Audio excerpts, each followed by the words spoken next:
Hi මම ජාග ඉතිං ජාගා ගිටා gym YouTube චැනල එකට හැමෝම සාදරයෙන් පිළිගන්නවා.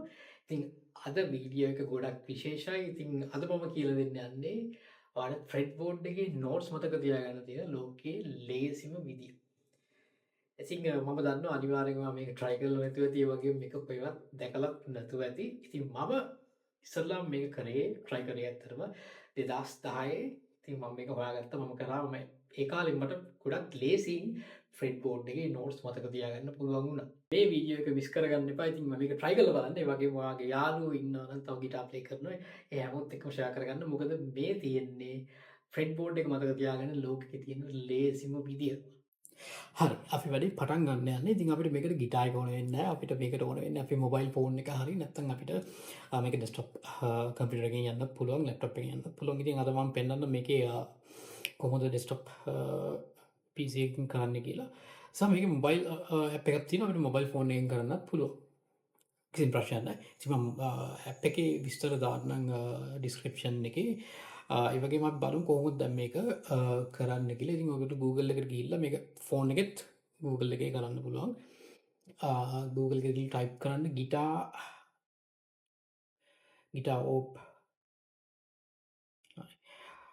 මේ වෙබ්සයිට් එකට යන්න. මේ www.guitarop.com මේක තමයි වෙබ්සයිට් එක.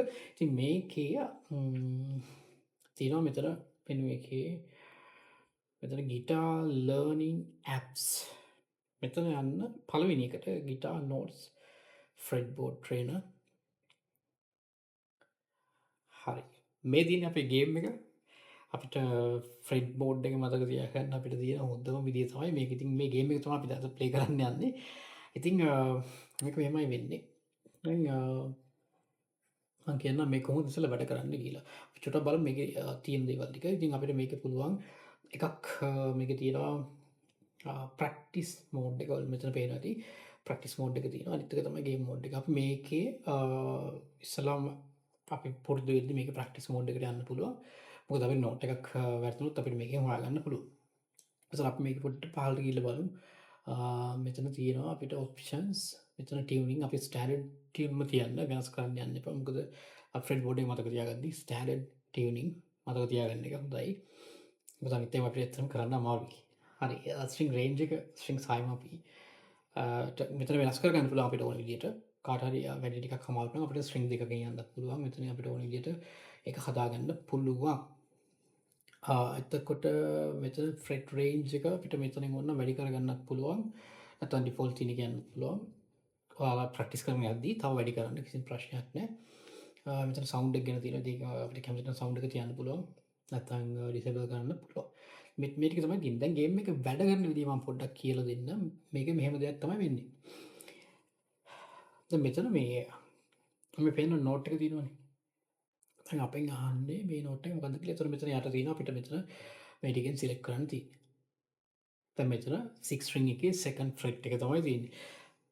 දැන් අපි හිතමු අපි දන්නේ අපි මෙතන ගෙස් කරනවා අපි මේ තියෙන නෝට්ස් වලින් කියලා. මේ විදිහට හරි. දැන් මේකේ වෙන දේ තමයි මේ නෝට් එක අපිට අපිට ෂුවර් නැත්නම් අපිට මේක tell me එකකින් අහන්න පුළුවන්. ඒතර නෝට් එක කියනවා මේ විදිහට F sharp හරි. ඊට පස්සේ වෙන තැනකට යනවා. මෙතනින් මේ නෝට් එක අපිට කියන්න තියෙන්නේ. දැන් මෙහෙම ගිහිල්ලා අපිට මේක වර්ධිනවනේ. අපිට 10 පාරක් වැරදුනොත් අපිට මේ නෝට් එක ආය අමතක නොවෙන්න මතක තියෙනවා. මේක තමයි ගේම් එකේ තියෙන විශේෂත්වය. අනිත් එක මේකේ පොඩි නෝට් එක දෙයක් තියෙනවා. ඒක තමයි මේ අපිට එක නෝට් එකක් වැරදුනොත් ආයෙ ගිහිල්ලා නෝට්ස් කීප් එකට ගිහිල්ලා අර වැරදුන නෝට් එකටම ආපහු එනවා. ඉතින් අපිට මේකෙන් වෙන්නේ නෝට් එක ලේසියෙන් සහ දැන් මේ ගේම් එකක් ප්ලේ කරන්න අපි හරි කැමතියි. ඒතර මේක අපිට කිසිම මහන්සියක් නැතුව ලේසියෙන් මතක තියාගන්න පුළුවන්. අනිත් එක ඕනම කෙනෙකුට පොඩි කෙනාගේ ඉඳන් ඕනම වයසක කෙනෙක්ට මේක කරන්න පුළුවන්. ඉතින් පොඩ්ඩක් බලමු ගේම් එක ප්ලේ කරලා ප්‍රැක්ටිස් මෝඩ් එකේ. ඉතින් මෙතන අපිට තියෙන්නේ මේක A sharp නැත්නම් B flat මේ විදිහට අපිට යන්න පුළුවන්. දැන් මෙතන තියෙන්නේ C sharp. මෙතන තියෙන නෝට් එක අපිට කියන්න තියෙන්නේ. ඒතකොට දැන් හිතන්න අපි මේ නෝට් එක දන්නේ නැහැ කියලා. හරි. එතකොට අපි හරි. අපිට ඕන නම් මේක ප්‍රැක්ටිස් කරන කාලේ අපිට පුළුවන් මේ නෝට් එක අපිට මේක try කරන්න පුළුවන් 12 වෙනි තියෙන්නේ. 12ම try කරලා බලන්න පුළුවන් කිසිම ප්‍රශ්නයක් නැහැ. මම කරන කාලේ මම එහෙම තමයි කරේ. මම මේ තියෙන ඔක්කොම දාගෙන යනවා. ඒතකොට එකක් හරියනවා. ඊට පස්සේ අනිවාර්යෙන් මේ නෝට් එක මතක තියෙනවා. මොකද මෙතන ෆිෆ්ත් රින් ෆිෆ්ත් ෆ්‍රෙට්. එතකොට අපිට කිසිම ප්‍රශ්නයක් නෑ. ඇත්තට මෙතන D නෝට් එකක් තියෙන්නේ. ඊට පස්සේ මෙතන F මේ විදිහට අපිට යන්න පුළුවන් F G P. ඉතින් මේ නෝට් එකෙන් අපිට අර ලේසියෙන් සහ මේ අපිට කිසිම අමාරුවක් නැතුව ෆ්‍රෙඩ් බෝඩ් එක මතක තියාගන්න පුළුවන් ගේම් එකත් එක්ක. ඉතින් මේ විදිහට තමයි ගේම් එක තියෙන්නේ. ඉතින් මේක හැමෝම try කරලා බලන්න අනිවාර්යෙන්. ඒ වගේම මෙහෙම දෙයක් තියෙනවා මට අනිවාර්යෙන් රිසල්ට් එක ඇවිල්ලා කියන්න. මොකද මේක මම දන්නවා අනිවාර්යෙන් වැඩ කරනවා. මොකද මගේ ක්ලාස් එකේ ස්ටුඩන්ට්ස්ලා මේක ප්ලේ කරනවා. ඉතින් පොඩි වැඩයි තියෙන්නේ. ඇත්තටම ගිටාරේ නෝට්ස් මතක තියාගන්න අපිට. අනිත් එක අපිට මේක ඕන තැනක ඉඳලා කරන්න පුළුවන්. කිසිම ප්‍රශ්නයක් නැතුව. ඉතින් මේක තමයි ගේම් එක. ඉතින් ඔයගොල්ලෝ ප්‍රැක්ටිස් කරාට පස්සේ දැන් මේක අපි ප්‍රැක්ටිස් මෝඩ් එකට ගියේ. අපි ටිකක් ප්‍රැක්ටිස් කරාට පස්සේ මේ ගේම් මෝඩ් එකට යන්න. ඒතර මේකේ තියෙනවා ටයිම් එකක් තියෙනවා. ඒ ටයිම් එක ඇතුළතදී අපිට ස්කෝර් එකක් දෙනවා මේකේ. ප්‍රැක්ටිස් කරන විදිහට. ඉතින් ඒකත් අර වගේ තමයි. කිසිම ප්‍රශ්න නැහැ. මෙතන වෙලාව යනවා. අපිට නෝට්ස් එක කියන්න තියෙන්නේ. මේ විදිහට මේක තමයි ගේම් එක. ප්ලේ කරලා බලන්න. මම සමහරවිට මේක තාමත් ප්ලේ කරනවා.